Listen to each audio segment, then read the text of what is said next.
और आज विधानसभा का चुनाव है, तो मैं समझता हूँ विधानसभा के चुनाव में जो जन स्वीकार्यता है, जनता के लिए जो मैं काम किया हूँ और जनता के आह्वान पर मैं उम्मीदवारी अपनी जो है प्रस्तुत कर रहा हूँ भारतीय जनता पार्टी के सामने। 3 बार आप बता रहे कि जानलेवा हमले की बात आप कर रहे हैं अपने पर, किस तरह का जानलेवा हमला हुआ, किसने कराया? नहीं, ये वो जो जानलेवा हमले हुआ करते थे, मेरे प्रति आम धारणा थी, मेरे परिवार के प्रति आम धारणा थी कि मैं आरएसएस बैकग्राउंड का हूँ और मैं सांप्रदायिक हूँ, फिरका परस्त हूँ। और एक इस तरह का दौर वो था कि जब किसी को कोई देखना नहीं चाहता था हिंदू मुसलमान के तौर पर, और मेरे बारे में ये धारणा थी कि मैं उग्रवादी हिंदू छवि का युवा नेता बनने जा रहा हूं। इस कारण वो हमले हुआ करते थे। सन 1991 में मेरे ऊपर जो हमला हुआ मेरे 3 मंजिला मकान पर खिरीबाग में, वो इसी कारण हुआ कि पूरी भीड़ जो है और 5000 की भीड़ रात को हमला हमारे ऊपर करती है, हमारा पूरा घर घिर जाता है।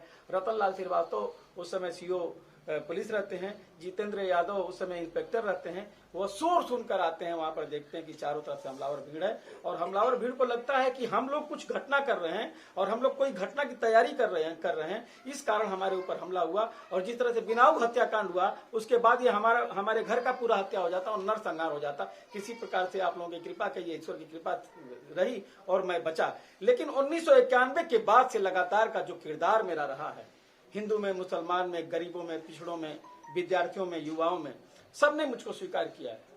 और मुझे विश्वास है कि जब आपका चरित्र अच्छा होगा तो कोई जितना भी कहेगा ना, पीतल पीतल होता है, सोना सोना होता है, कीचड़ में भी हो तो जिस दिन उसको मौका मिलेगी वो अपना असर दिखाएगा और अपनी कीमत बताएगा। क्या समस्या देखा आपने मऊ की? मऊ में सबसे बड़ी बात यह है कि एक डर का माहौल अभी भी बना हुआ है। किस तरह का डर?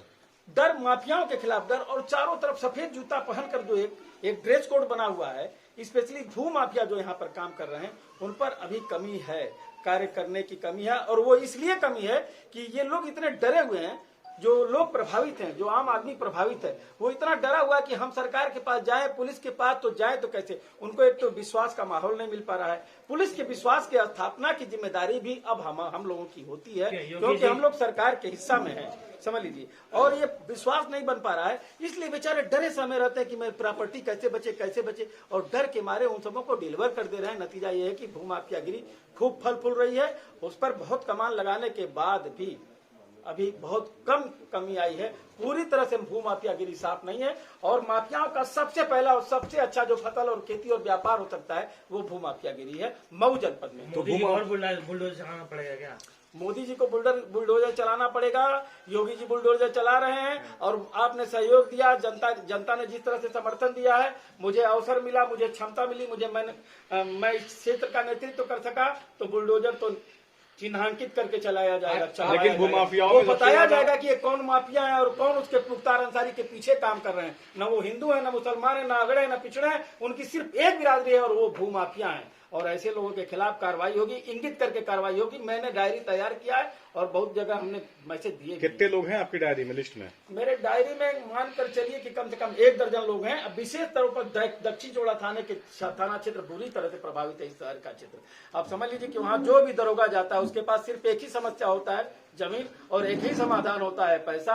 और हर घर के 5वें घर के बाद कुर्ता पाजामा पहनकर भूमाफिया चलते हैं। 5 लाख रेट लगाते हैं, 5 लाख थाने में देते हैं और फिर अपना बांटते खाते हैं, 50 लाख में डिलीवर कर देते हैं। ये वहाँ का धंधा चल रहा है। और वो व्यापारी हैं, बुनकर हैं, बेचारे किसी से कह नहीं पाते, एकदम त्रस्त हैं, तड़ जाते हैं। इसलिए बार बार फोन आ रहा है, त्रिवेणी वकील साहब आप किसी तरह से हम लोगों के बीच में लेकिन आतंक तो आपके ही बीजेपी के कार्यकर्ता कर रहे हैं। भूमाफियाओं में ज्यादा नाम उनका ही आ रहा है।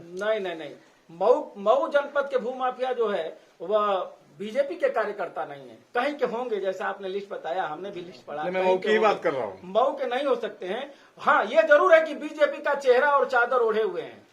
बीजेपी का चेहरा चादर ओढ़े हुए हैं, रंगीन साफा लगाए हुए हैं, नारंगी साफा उनका चल रहा है, लेकिन वो कहीं से बीजेपी के नहीं। अगर आप भी हैं तो आप भी इसी समाज में। अभी आर्यन सिंह पे कार्रवाई हुई है, इसको कैसे देखते हैं? क्या वो बीजेपी में नहीं है आर्यन सिंह? आर्यन सिंह बीजेपी का होना, नागरिक होना, बीजेपी का मतदाता हो जाना, बीजेपी को मानना एक अलग बात है, और बीजेपी का कार्यकर्ता होना ने बीजेपी के विचारधारा से जुड़े होना है। और हम बीजेपी से विचारधारा से जुड़े हैं। आनंद जी अपने व्यापार के लिए बीजेपी से जुड़े हुए हैं, मैं कह सकता हूँ ये। आर्यन सिंह